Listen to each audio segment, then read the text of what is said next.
Party جناب بلاول بھٹو زرداری صاحب۔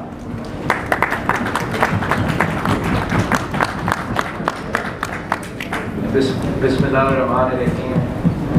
میں آپ سب کا بہت ہی شکر گزار ہوں، خاص طور پہ پاکستان بار کونسل کا طارق صاحب آپ کا، مقدم حسن صاحب آپ کا، کہ آپ نے پاکستان ساری سیاسی ایک میز پہ جمع کر دیا ہے، اور آپ نے جو کے نمائندے ہیں، آپ نے ہم سب کو یہ موقع دیا ہے کہ ہم ان بہت ہی اہم ایشوز پہ اپنا پوائنٹ آف ویو شیئر کر سکتے ہیں۔ جماعت کی بات کی تو میں اپنا جماعت کی بات کروں۔ پاکستان پیپلز پارٹی کا چیئرمین ہم شہداء کی جماعت سے یاد کیا جاتا ہے۔ میرے خاندان کو شہید کیا ہے، ریاست ایک کر کے شہید کیا ہے۔ میرا نانا کو پھانسی پہ چڑھایا گیا ہے، میر مرتضیٰ بھٹو صاحب کو میرے والدہ کے حکومت کے دوران کراچی کے سڑکوں پہ قتل کیا گیا، شاہ نواز بھٹو صاحب کو عمر 27 کا تھا، زہر پلا کے شہید کیا گیا۔ شہید محترمہ بہنظیر بھٹو آپ سب جانتے ہیں، بم دھماکے میں شہید کیا گیا، لیکن ہم فخر کے ساتھ کہہ سکتے ہیں کہ ہم آج آپ کے درمیان ہیں۔ آپ لوگ جو شہید ذوالفقار علی بھٹو کے بعد ہیں، شہید ذوالفقار علی بھٹو کے ساتھ ہیں۔ ان لوگ جو شہید ذوالفقار علی بھٹو کے ساتھ نہیں تھے، آپ بھی آج ہمارے درمیان ہیں۔ اس وقت شہید ذوالفقار علی بھٹو کو کافر کہنے والے، شہید ذوالفقار علی بھٹو کو غدار کہنے والے آج شہید ماننے کو تیار ہیں۔ ہم اس بات پہ فخر کرتے ہیں۔ شہید محترمہ بینظیر بھٹو کے بہت قریبی ساتھی میرے ارد گرد بیٹھے ہیں، 30 سال کی جدوجہد میں ساتھ دیے ہیں، ہم ان کا بھی بہت ہی شکر گزار ہیں۔ اور وہ بھی ہمارے ساتھ موجود ہے جو شہید محترمہ بینظیر بھٹو کو کہتے تھے کہ آپ خاتون ہو، آپ اس ملک کے وزیر اعظم نہیں ہو سکتے۔ وہ لوگ بھی موجود ہے جو شہید محترمہ بینظیر بھٹو کو کرپٹ کہتے تھے، آج وہ شہید محترمہ بینظیر بھٹو کو شہید مانتے ہیں۔ ہم آج بھی، ہم سے غلطیاں ہوتے ہیں، ہر کسی کا زندگی میں غلطیاں تو ہوتے ہیں، لیکن فخر کے ساتھ کہہ سکتے ہیں کہ ہم پہ حملے بھی ہوتے ہیں، میڈیا پہ ہمارا کردار کشی ہوتا ہے، ہمارا اپنے کردار کشی کا، ہمارا محروموں کا، ہمارے شہیدوں کا کردار کشی ہوتا ہے۔ آج بھی ہماری جان پہ حملے ہوتے ہیں، لیکن ہم اپنے موقف پہ قائم ہیں، ہم اپنے منشور پہ قائم ہیں۔ کبھی کبھار ہم کامیاب ہوتے ہیں، کبھی کبھار ہم کامیاب نہیں ہوتے ہیں، لیکن ہمارا ایمان ہے کہ ہار جیت اللہ تعالیٰ کے ہاتھ میں ضرور ہے۔ محنت میرا پاکستان پیپلز پارٹی اور اس ملک کے سیاسی کارکن نے کیے ہیں، جس سے آج تک جو ٹوٹی پھوٹی اکا دکا جمہوریت رہا ہے، جو چھوٹا تھوڑا سا میڈیا کا آزادی کا سپیس ہے، جو میرے مزدوروں کا، میرے کسانوں کا قانون کاغذی تو سے مگر کاغذ پہ موجود ہے، وہ ان قربانیوں کا اور ان جدوجہد کا نتیجہ ہے۔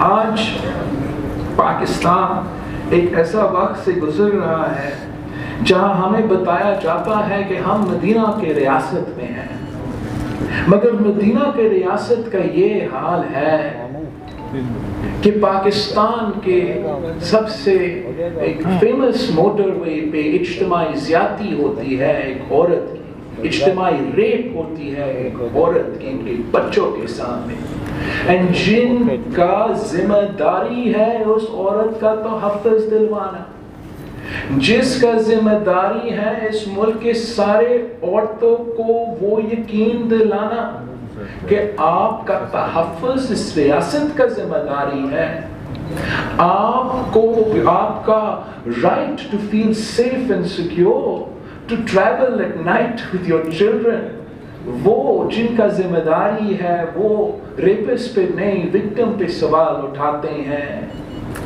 جو وکٹم کو پہ سوال اٹھاتے ہیں ان کا دفاع میں اس ملک کے وزیر، اس ملک کے وزیر اعظم سامنے آ جاتے ہیں۔ مدینہ کا ریاست کا یہ حال ہے کہ آپ کو شاید پتہ ہو یا نہ ہو، لیکن ملک بھر میں اس وقت سیلاب متاثرین ہیں۔ میرا اپنا صوبہ سندھ سے 2.5 ملین پیپل افیکٹڈ ہیں، ان کے گھر تباہ ہے، ان کا فصل 1.9 ملین ایکرز آف کراپ تباہ ہے۔ یہ صورتحال ہمارے صوبہ میں بھی ہے، بلوچستان میں بھی بارشوں کے سیلاب کے متاثرین موجود ہیں، ملاکنڈ ڈویژن کا سوات کا علاقوں کا پختونخوا میں سیلاب اور بارش کے متاثرین موجود ہے، گلگت بلتستان کا غزر و شگر کے سیلاب متاثرین موجود ہے، مگر ہمارا میڈیا چینلز میں، ہمارا مین اسٹریم میڈیا میں ان کے لیے آواز بلند کرنے کے لیے کوئی موجود نہیں ہے۔ ہمارے سیاسی جماعتوں کو یاد ہوگا کہ 2011 میں بھی جب بارش اور سیلاب آیا تھا تو ریاست پاکستان اور سب سے اہم کردار اس وقت وفاق کا تھا، نے صف اول کا کردار ادا کیا تھا، ان کو وطن کارڈ دیا تھا، ان کو کمپنسیشن دیا تھا۔ آج ہمارا سیلاب متاثرین لاوارث ہیں، ان کو سنبھالنے کے لیے، ان کو کمپنسیٹ کرنے کے لیے کوئی تیار نہیں ہے، اور ہم اپنے آپ کو مدینہ کے ریاست کہتے ہیں۔ ہم اس ملک کے اہم ترین جب لیجسلیشن کرنے جاتے ہیں وہ ہم ایک آزاد ماحول میں نہیں کرتے۔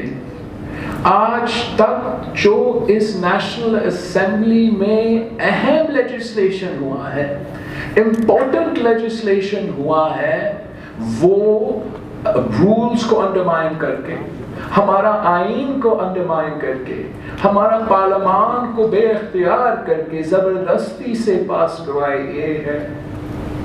آپ کو جو مختلف رائے ہے، جو دوسرے سائڈ کا رائے ہے، آپ کو موقع ہی نہیں دیا جاتا۔ اگر میں کل کا نیشنل جوائنٹ سیشن کا ایگزامپل آپ سب کے سامنے رکھوں، جس میں ہمارا اسپیکر صاحب ہمارا ووٹ کا ریکاؤنٹ کے مطالبہ پہ ساتھ نہیں دے رہا تھا، ہمارا حق ہے کہ ہر ووٹ پہ وہ ہمارا تعداد گنے۔ اگر ہمارا ووٹ نہیں گنا جائے گا، ہمارا آواز نہیں سنا جائے گا، تو ہم جیسے جماعتیں بھی مجبور ہوں گے، ہمیں بھی سوچنا پڑے گا کہ آخر ہم کب تک اس پارلیمان کو ایک ربر سٹیمپ کی حیثیت میں دیکھنا چاہتے ہیں۔ ہم جانتے ہیں کہ مدینہ کے ریاست میں بولنے کا آزادی تو تھا، یہاں تو آپ کا نام نیاد حکمرانوں کے پاس بھی وہ آزادی نہیں ہے۔ آپ کے قائد حزب اختلاف یا حزب اختلاف کے ممبران کے لیے زیادہ پابندیاں ہیں۔ ہم جہاں دیکھتے ہیں مدینہ کے ریاست میں تو ہم انصاف کے لیے عدالت کی طرف دیکھتے ہیں۔ اسلام نے ہمیں قانون دیا، اسلام نے ہمیں حق دیا، اسلام نے ہر شہری کو، ہر مسلمان کو، غیر مسلم کو حقوق دیے، اسلام نے مرد کو بھی اور عورت کو بھی حقوق دیا، لیکن ہمارا نیا پاکستان میں ہر طبقہ کے حقوق سلب کیے جا رہے ہیں۔ ہر طبقہ کا حقوق سلب کیا جا رہے ہیں.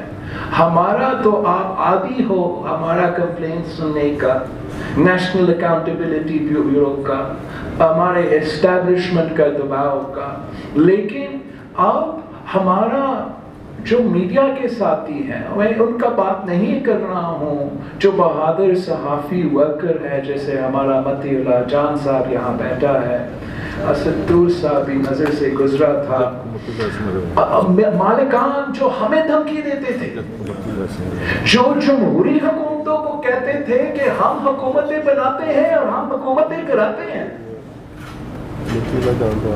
وہ آج پابندیاں اور مشکلات کا سامنا کر رہے ہیں. کل جو سلیکٹڈ ہوتے تھے، پہلے جو ایک دوسرا سیاست کا عادی تھے، وہ بھی سب مجبور ہو گئے ہیں کہ انقلاب کا نعرہ اٹھانا پڑا، عوام کا نعرہ اٹھانا پڑا، ووٹ کا نعرہ اٹھانا پڑا، انصاف کا نعرہ اٹھانا پڑا. اور آج ہمارا بہت ریسپیکٹیبل، بہت سینئر بار کے ممبرز، لائرز نے ہمیں ایک جگہ پہ یونائٹ کیے ہیں. لیکن میں نے آپ سب کے سامنے ایک کمپلینٹ رکھنا ہے، ایک شکوہ رکھنا ہے. میں نے آپ سے پوچھنا ہے، چاہے آپ میرا لیفٹ سے بیٹھے ہو یا رائٹ میں بیٹھے ہو، جب پاکستان پیپلز پارٹی اور شہید محترمہ بینظیر بھٹو، صدر آصف زرداری، افتخار چودھری کے وقت، آزادی عدلیہ کے موومنٹ کے وقت، پاکستان پیپلز پارٹی کا ایک انڈیپینڈنٹ موقف سامنے رکھنا چاہا، کیا آپ نے پاکستان پیپلز پارٹی کے موقف کے ساتھ دیا، یا آزاد جوڈیشری کے نام پہ ہمارا جوڈیشری کو بھی ایک آتھورٹیرین ادارہ بننے کا نہ چاہتے ہوئے ساتھ دیا؟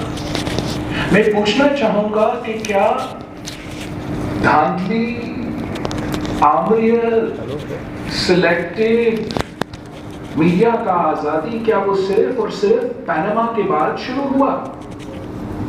جب پاکستان پیپلز پارٹی اینٹ سے اینٹ پہ جانے نکلے تھے تو باقی سب نے ہمیں کیا کہا کہ ہم صرف اپنا کرپشن بچانے بیانات دیتے ہیں. جب ہم اب روتے ہیں، کہتے ہیں کہ 18ویں ترمیم NFC ایوارڈ نشانہ پہ ہے، اب ہم بہت خوش ہیں کہ ہمارے ساتھ بہت سے جماعتیں بھی کھڑے ہیں، بہت سے آوازیں کھڑے ہیں. لیکن ایک وقت تھا جب ہم کہتے تھے کہ یہ ہمارے ساتھ کیا جا رہا ہے اس لیے کہ ہم نے 1973 کے آئین کو بحال کیا 18ویں ترمیم کی صورت میں. ایک وقت ایسا تھا جب ہم کہہ رہے تھے کہ یہ سب کچھ ہو رہا ہے، کیا جا رہا ہے، اس ملک کا وفاقی جمہوری لیفٹ آف سینٹر جماعت کو جو اس کا نیشنل پریزنس ہے، اس کو پولیٹیکل انجینئرنگ کے تحت زبردستی ایک صوبہ تک باندھا جا رہا ہے، تو ہمیں نہیں سنا گیا. ہم سارے جماعت جو یہاں بیٹھے ہیں ان کے اپنے کمپلینس ہیں اور ہم سب سے غلطیاں ہوئے ہیں. لیکن جو 3 پوائنٹس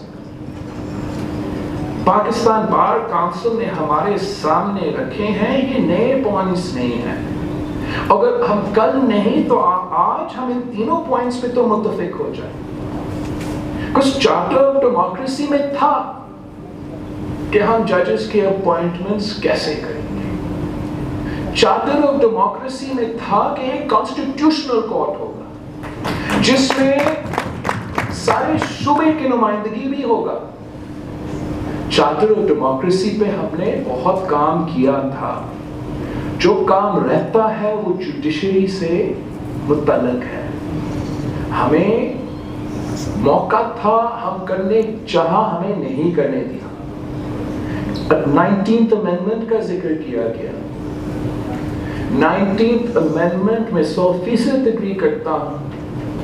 زبردستی ہمارا پارلیمنٹ سے پاس کروایا گیا اور ایک ادارہ کی طرف سے ایک صاف دھمکی دی گئی کہ 1973 کانسٹیٹیوشن کی بالادستی کا بحالی جو ہم نے 18ویں ترمیم کی صورت میں کیا تھا، جس کے لیے شہید محترمہ بینظیر بھٹو نے 30 سال جدوجہد کی اس نعرہ پہ کہ 1973 کی کانسٹیٹیوشن کو بحال کرو، جس کی جدوجہد میں شہید محترمہ بینظیر بھٹو شہید ہوا، جو میرے پارٹی مختلف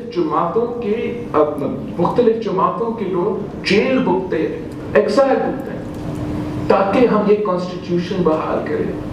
اس میں ایک لائن کی وجہ سے کہ ہم نے پارلیمان سے، پارلیمانی ممبرز کے انپٹ سے، لیگل فٹرنیٹی کے انپٹ سے، آپ کے بار کے ممبر سے انپٹ سے ججز کا فیصلہ کرنا ہے. اس کو انہوں نے ایک تھریٹ کے تحت سے دیکھا. نہ صرف ہمارے جوڈیشری کے جو ممبران ہیں، ریسپیکٹیبل ممبران ہیں، مگر ہمارے سیاسی جماعتوں کے ساتھی نے بھی اس کو شک کی نگاہ سے دیکھا تھا اور ایک دھمکی کے نتیجے میں 19th امینڈمنٹ پاس کیا گیا. اور دھمکی یہ تھا کہ آپ کا 1973 کانسٹیٹیوشن، آپ کا اسلامی وفاقی پارلیمانی نظام جو اس ملک کو جوڑتا ہے، اس کو ہم اڑا کے رکھ دیں گے. اگر قانون سازی زور اور دھمکی سے کیا جائے گا تو اس قانون سازی کا کوئی مستقبل نہیں ہے، اس پارلیمان کے کوئی مستقبل نہیں ہے. جیسے ہمارا سینئر صحافی سہیل برائٹ صاحب کہتا ہے کہ یہ کمپنی نہیں چلے گی. ہم نے جوڈیشل اپوائنٹمنٹس کا جو طاقت ہے، جو طریقہ ہے، عوام نے یہ فیصلہ کرنا ہے. عوام کا فورم پارلیمان ہے. میں ریکویسٹ کروں گا اس فورم سے کہ آپ اپنا ریزولوشن میں ڈالیں کہ 19th امینڈمنٹ ریپیل کریں، اور جو چارٹر آف ڈیموکریسی، جو 18th امینڈمنٹ اور ہمارے سب کا موقف ہے کہ ججز کا تعیناتی کا جو طریقہ ہے، اس میں عوام کا سب سے زیادہ رول ہونا چاہیے. اس میں ضرور بار کاؤنسل کا اور بار فورمز کا انپٹ ہونا چاہیے، اور obviously جوڈیشری کا انپٹ ہونا چاہیے. اکاؤنٹیبلٹی کا، نیشنل اکاؤنٹیبلٹی بیورو کا جو آج کل کا طریقہ کار ہے، جب سے میں کتنا سال کا تھا، 2 سال کا تھا، میں یہ سلسلہ دیکھ رہا ہوں. میں نے شہید محترمہ بینظیر بھٹو کے ساتھ اس ملک کے عدالتوں کو اس عمر سے دیکھا ہے. اس ملک کے جو جیلز ہے، جو پریزنز ہے، تب سے دیکھتا آ رہا ہوں. افسوس کے ساتھ کہنا پڑ رہا ہے کہ آج تک ہم تو کرپشن کیسز تو بھگت رہے ہیں. شہید محترمہ بینظیر بھٹو کی زندگی میں کیا کیا کیسز نہیں لگائے گئے تھے. شکر الحمدللہ ہر کیس میں شہید محترمہ بینظیر بھٹو باعزت بری ہوئی. مگر افسوس کے ساتھ وہ ہمارے درمیان میں موجود نہیں تھی. To see her name being vindicated, the accusations against her being thrown out. آپ نے اگر یہ طریقہ اپنانا ہے اور آپ نے اس ملک کے ہر سیاستدان کو دباؤ کے تحت، ڈنڈا کے تھرو، عدالت کے تھرو چلانا ہے، تو آپ کوشش تو کر سکتے ہو، لیکن جیسے سہیل برائٹ صاحب کہتا ہے، یہ کمپنی نہیں چلے گی. آخر جو آپ کا ایجنڈا آئٹم ہے، جو ہم سب کے لیے بہت ہی ضروری ہے، جس کے بغیر نہ میرے وکلا بھائی اپنا کام کر سکتے ہیں، نہ ہم سیاستدان اپنا کام کر سکتے ہیں، نہ ہمارے صحافی دوست اپنا کام کر سکتے ہیں، وہ ہے اپنا سول لبرٹیز، اپنے انسانی حقوق، اور ان پہ ہم سب سے ایک ہی بیان آنا چاہیے، ایک ہی بیانیہ آنا چاہیے، ایک ہی مطالبہ آنا چاہیے کہ سول لبرٹیز پہ، انسانی حقوق پہ ہم کمپرومائز کرنے کو تیار نہیں ہیں۔ ہم کیسے ایکسیپٹ کر سکتے ہیں، کیسے ایکسیپٹ کر سکتے ہیں کہ مدینہ کی ریاست میں 2020 میں آپ ایک کتاب نہیں چھاپ سکتے ہو، آپ ایک ٹویٹ نہیں کر سکتے ہو، آپ ایک ممبران پارلیمانی اسمبلی، ایک جماعت کا سربراہ ہوتے ہوئے آزادی کے ساتھ انٹرویو نہیں کر سکتے ہو، ورنہ آپ کا انٹرویو کٹ جائے گا۔ یہ ماڈرن دنیا کا، زندہ قوموں کا طریقہ نہیں ہے۔ ہم نے، میرا پارٹی نے، میرا خاندان اب قربانیاں بہت دی ہیں، اب ہم اپنا خون کا حساب چاہتے ہیں۔ اس خون سے یہ دستور بنا، اس خون سے یہ دستور بنا ہے اور ہم نے اس دستور کو بچانا ہے۔ چاہ نشانہ 1973 کا آئین یا 18ویں ترمیم ہو، یا نشانہ NFC ایوارڈ اور صوبے کے وسائل ہو، یا ہمارا عوام کے انسانی حقوق ہو، پاکستان پیپلز پارٹی، اور میں سمجھتا ہوں کہ یہاں جو بھی بیٹھے ہیں ہم ان چیزوں پہ کمپرومائز کرنے کو تیار نہیں ہیں۔ ہمارا ایم ایک ہے، ہمارا خواہش ایک ہے۔ اب ہم نے اپنا اسٹریٹجی کو ایک کرنا پڑے گا، اپنا طریقہ کار کو ایک کرنا پڑے گا، اور سب مل کے اس جدوجہد کو آگے لے کے چلنا پڑے گا۔ اور میں ایک بار پھر آپ سب کو بہت شکر گزار ہوں، ساقی صاحب آپ نے یہ بولنے کا موقع دیا، اور انشاءاللہ تعالی 2-3 دن بعد پاکستان پیپلز پارٹی کو موقع مل رہا ہے APC کو ہوسٹ کرنے کا، اور وہاں سے ہم امید رکھتے ہیں کہ سارے سیاسی جماعتیں آخرکار ایک پیج پہ آ کے اس ہائیبریڈ رجیم سے حساب مانگنے کو تیار ہوں گے۔ ہمارا پارلیمان کو پہلے آزاد کرنا پڑے گا، پھر ہم اپنا ملک کو بھی آزاد کریں گے۔ آپ سب